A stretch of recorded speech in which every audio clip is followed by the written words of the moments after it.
بھول جاتی, بھول بھلائیاں. میں نے یہاں لوگوں کو دیکھا ہے, باپ کا انتقال ہو گیا, ٹینشن سے پاگل ہو رہے ہیں, تیسرے دن ویلیاں لگاتے پھر رہے, بھول گیا ابا کا. مایوس کر دینا جب انسان اپنے آپ کو. تبھی کہتے ہیں نا, بچہ گم جائے یہ زیادہ خطرناک ہے, مر جائے یہ کم خطرناک ہے. کیوں؟ مرنے کے بعد امید ختم, اب نہیں آئے گا. گمنے والے سے امیدیں ہوتی ہیں, شاید اب مل جائے, شاید, اسی ٹینشن میں زندگی گزار دیتے ہیں. تو عاشق کو چاہیے معشوق کے بارے میں یہ سمجھے کہ یہ میرے لیے مر گیا ہے, ختم, اس کا نمبر بلاک, اس کے بارے میں سوچنا ختم. کچھ دن طبیعت خراب رہے گی, اس کے بعد انشاءاللہ سیٹنگ پہ آ جائے گا. یہ کمبخت چاہتا ہی نہیں علاج کرنا, بار بار اس کی تصویریں دیکھتے رہیں گے, بار بار اس سے بات کرتے رہیں گے, بار بار اس کے بہانے سے اس کی گلی کا چکر لگائیں گے, اور پھر اسی کو سمجھانے کے لیے فون کرتے رہیں گے بار بار کہ میں تم سے محبت ختم کر رہا ہوں, سن لو. حقیقت ہے, یہ بھی ہوتا ہے عاشقوں کے ساتھ. دیکھو آئندہ مجھ سے بات چیت نہیں کرنا, کیونکہ میں بس یہ آخری کال تھی میری. بھائی جان ضرورت کیا ہے آپ کو یہ بتانے کی بھی آخری کال تھی یا پہلی کال تھی؟ یہ عاشق لوگ کرتے ہیں, حقیقت بتا رہا ہوں. آپ کو کہہ رہے ہو گے مفتی صاحب کو کیسے پتہ چل گیا ہمارے بارے میں؟ بھائی ہم نے پوری دنیا دیکھی ہوئی ہے, دنیا کے ہر آدمی سے ہم ملے ہیں الحمدللہ, اور ہم بھی اسی ماحول میں پلے بڑے ہیں جس میں آپ پل بڑھ کے جوان ہوئے ہیں. تو عاشق کیا کرے گا کمبخت, وہ بہانے سے سمجھاتا رہے گا, کبھی ڈانٹتا رہے گا, تعلق ختم, نمبر بلاک, آئندہ مجھ سے بات نہیں کرنا, میرا ایمان خراب ہو رہا ہے, جاؤ دفع ہو جاؤ. پھر 2-4 دن کے بعد چیک کرے گا کوئی کال تو نہیں آئی بھی, اس نے میری ہدایت پر عمل کیا, اس نے نمبر بلاک کیا. تو آپ کبھی بھی ٹھیک. پہلی بات تو یہ کہ عاشق کو چاہیے وہ یہ سمجھے کہ میں بیمار ہوں, یہ بیماری ہے. ہر وہ چیز جو آپ کو نارمل لائف سے ہٹا دے وہ بیماری ہے یا نہیں ہے؟ وہ ٹینشن ہے, وہ بیماری ہے بھائی. ایک چیز نہیں مل رہی, تمیز سے نہیں مل رہی, چھوڑ دو, اس کا تصور دماغ میں لانا چھوڑ دو, اس کا نمبر بلاک کر دو, ایسے ہو جاؤ جیسے تھا ہی نہیں. کچھ دن طبیعت خراب رہے گی, اس کے بعد انشاءاللہ ٹھیک ہو جاؤ گے. حضرت حکیم الامہ مولانا اشرف علی تھانوی رحمہ اللہ کے پاس ایک عاشق آیا. اس نے کہا, ایک گھوسن کہتے ہیں نا, وہ جو گوالے ہوتے ہیں نا, ان کی عورتیں جو دودھ بیچتی ہیں, تو ایک دودھ والی عورت پہ یہ عاشق ہو گیا تھا, اور نکاح کو کوئی چانس ماس تھا نہیں. یہ حضرت حکیم الامہ رحمہ اللہ کے پاس آیا اور کہنے لگا کہ جو مسئلہ یہ ہے کہ میں جو ہوں نا, میرے دماغ میں وہ سما گئی ہے, اب جو ہے میں جو ہے نا بس میرا کوئی علاج کریں میں ٹھیک ہو جاؤں. ہاں, کہنے لگا مجھے وہ دلا دیں آپ اللہ والے ہیں, بہت پہنچے ہوئے بزرگ ہیں, تو بس آپ کسی طرح اللہ سے مانگیں وہ مجھے مل جائے. تو حکیم الامہ نے فرمایا کہ دیکھو بھائی, پہلے تو استخارہ کرو. استخارے کا مطلب وہ والا نہیں استخارہ جو آج کل ہو رہا ہے, یعنی اللہ سے دعا مانگو, اللہ یہ بہتر ہے تو مقدر کر, بہتر نہیں ہے تو مقدر. ہو سکتا ہے اللہ کے علم میں یہ بہتر ہی نہ ہو, یہ بھی تو ممکن ہے کہ آپ چاہ رہے ہو ہر وہ چیز جو ہم چاہتے ہیں وہ ہمارے لیے اچھی نہیں ہوتی. تو اللہ سے پہلے دعا مانگو, اور پھر جو ہے وہ پیغام بھیجو. اگر نہیں قبول ہوتا تو پھر اپنا دماغ یہاں سے ہٹاؤ. اور دماغ ہٹانے کا طریقہ یہ ہے کہ اس کا جان بوجھ کر تصور نہ کرو. یہ میں نے پورا واقعہ ایسے سنا رہا ہوں کہ کوئی عاشق واشق بیٹھا ہو تو وہ سن لے کہ اس طرح سے علاج ہوگا. کبھی اس کا دماغ میں تصور نہ لاؤ, ٹھیک ہے نا, جان کر نہ لاؤ. خود بھی آ رہا ہے تو وہ ایک الگ بات ہے نا, وہ تو غیر اختیاری چیز ہے. خود سے آ رہا ہے تو ایک الگ بات ہے. جان کر نہ سوچو اس کے بارے میں, اپنے آپ کو مصروف رکھو, اس کی طرف کبھی جاؤ نہیں, اس راستے سے نہ گزرو. تو یہ پرہیز ہے, یہ پرہیز کرو گے تو پھر میں دوا بتاؤں گا. یہ بھی دوا نہیں, میڈیسن نہیں دی ہے, یہ تو اس میڈیسن کے پرہیز ہیں.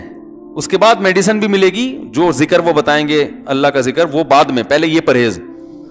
اس نے کہا یہ نہیں ہو سکتا مجھ سے. اس نے کہا مجھے تو دودھ چاہیے نہیں ہوتا, پھر بھی وہاں جاتا ہوں میں دودھ خریدنے. مجھے تو دودھ کی ضرورت نہیں ہوتی, پھر بھی جاتا ہوں. اور کہا آپ بس مجھے کسی طرح سے وہ دلا ہی دیں. تو حکیم الامہ پہلے زمانے میں لوگوں میں بزرگوں کا احترام بھی تھا, انہوں نے ایک تھپڑ لگا دیا اس کی. اب دیکھو آپ کہو گے بد اخلاقی ہے تھپڑ لگانا, حالانکہ یہ عین اس موقع پر کیا تھے, اخلاق تھے. انہوں نے ایک زور سے تماچا لگایا, کہا کہ جب علاج کرانے آیا ہے تو طبیب کی بات مانتا ہے نہیں. اب ڈاکٹر اگر کسی مریض کو کہے یہ کرو وہ کرو, کہہ رہا ہے میں یہ نہیں کروں گا, تو ڈاکٹر کہ دفعہ ہو یہاں سے, میرا ٹائم کیوں ضائع کر رہا ہے. ایک تھپڑ لگایا اس کے زوردار نا, بولا جب آئے ہو ہم سے علاج کرانے کے لیے اور ہماری مانتے نہیں ہو تو ٹائم کیوں ضائع کرو ہمارے. زور سے تماشا لگایا. لوگوں میں صلاحیت تھی پہلے زمانے میں. اگلے دن آیا کہہ رہا ہے آپ کے اس تماچے کے ساتھ ہی میرا عشق ختم. تماچا لگا ہے اور عشق ختم. حکیم الامہ کو حکیم الامہ اس لیے تو کہتے تھے کہ وہ جانتے تھے کس کا کیسے علاج ہوگا. اس کا علاج تمیز سے نہیں ہو سکتا. اس کو یہ ہے کہ زبردستی اس کے کولے میں انجیکشن ٹھوک دو.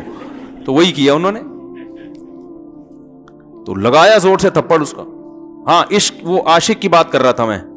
تو میں نے اس کو سمجھایا کہ بھائی اب کیا کرو, یہاں سے تعلق ختم. تو پتہ ہے کیا کہتے, رونے لگا. کہہ رہے حضرت میں نہیں تعلق ختم کر سکتا, مجھے اس سے سچی محبت ہے, پاک محبت ہے, سچی محبت ہے, سچا عشق ہے. یہ فلموں سے سیکھا ہے لوگوں نے, سچا عشق اور جھوٹا عشق. مجھے آ گیا غصہ. بھائی اب تک تو جو بات کر رہا تھا نا وہ ٹھیک کر رہا تھا. عشق ہو گیا, انسان ہے, ہر ایک سے ہو سکتا ہے.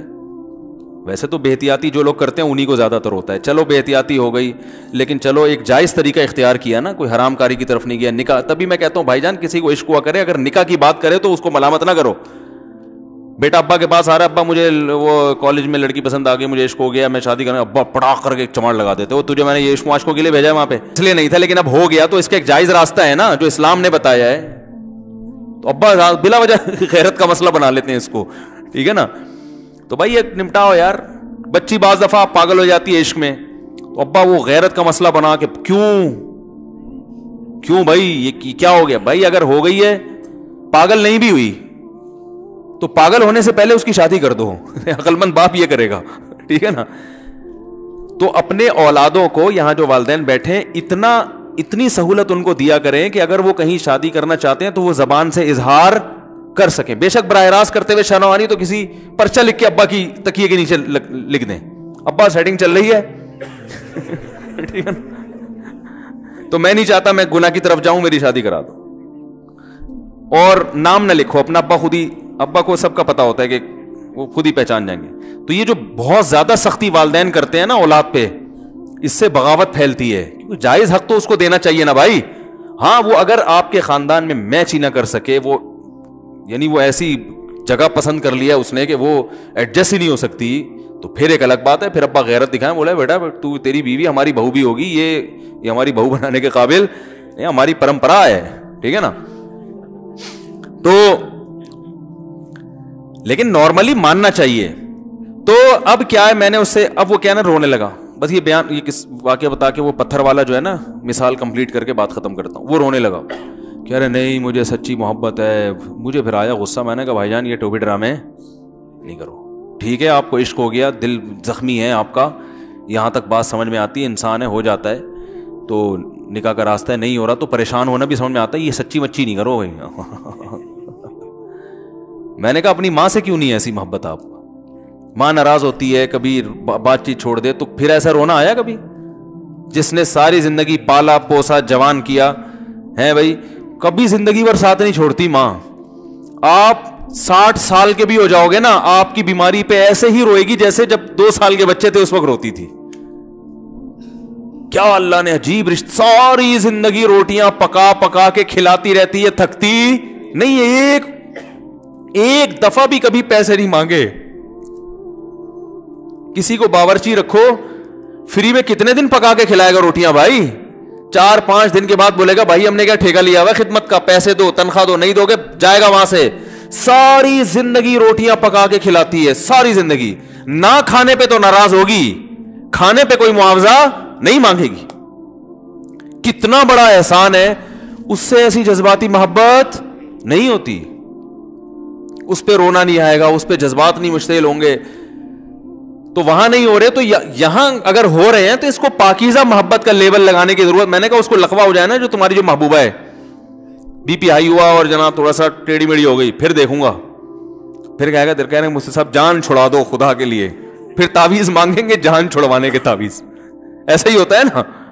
اور وہ بھی جو تم پہ اتنا لٹو ہو رہی ہے بھائی, وہ بھی صرف ایک ظاہری عشق ہے.